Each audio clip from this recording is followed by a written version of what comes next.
belajar tatap muka.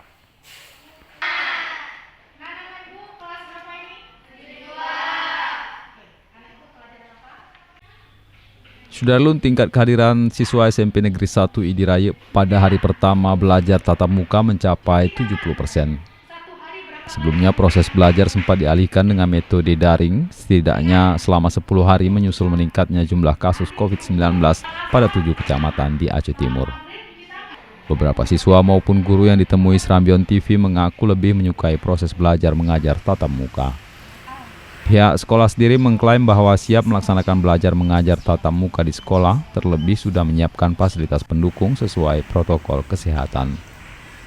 Perubahan lain yang dilakukan untuk menyesuaikan protokol kesehatan adalah dengan mengubah shift pertemuan, di mana setiap satu ruangan yang sebelumnya diisi 31 murid dipangkas menjadi setengahnya saja.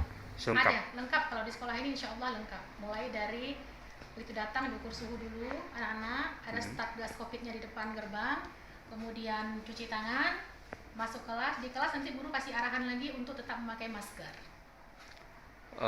Dalam satu kelas berapa maksimal siswanya? Kalau saat ini 16. 16. Dibagi shift. Shift, seharusnya mereka 30 orang satu lokal, tapi dibagi shift sehingga ada shift A dan shift B. Kebetulan yang minggu ini shift A. Dari Idi Seni Hendri, Serambion TV.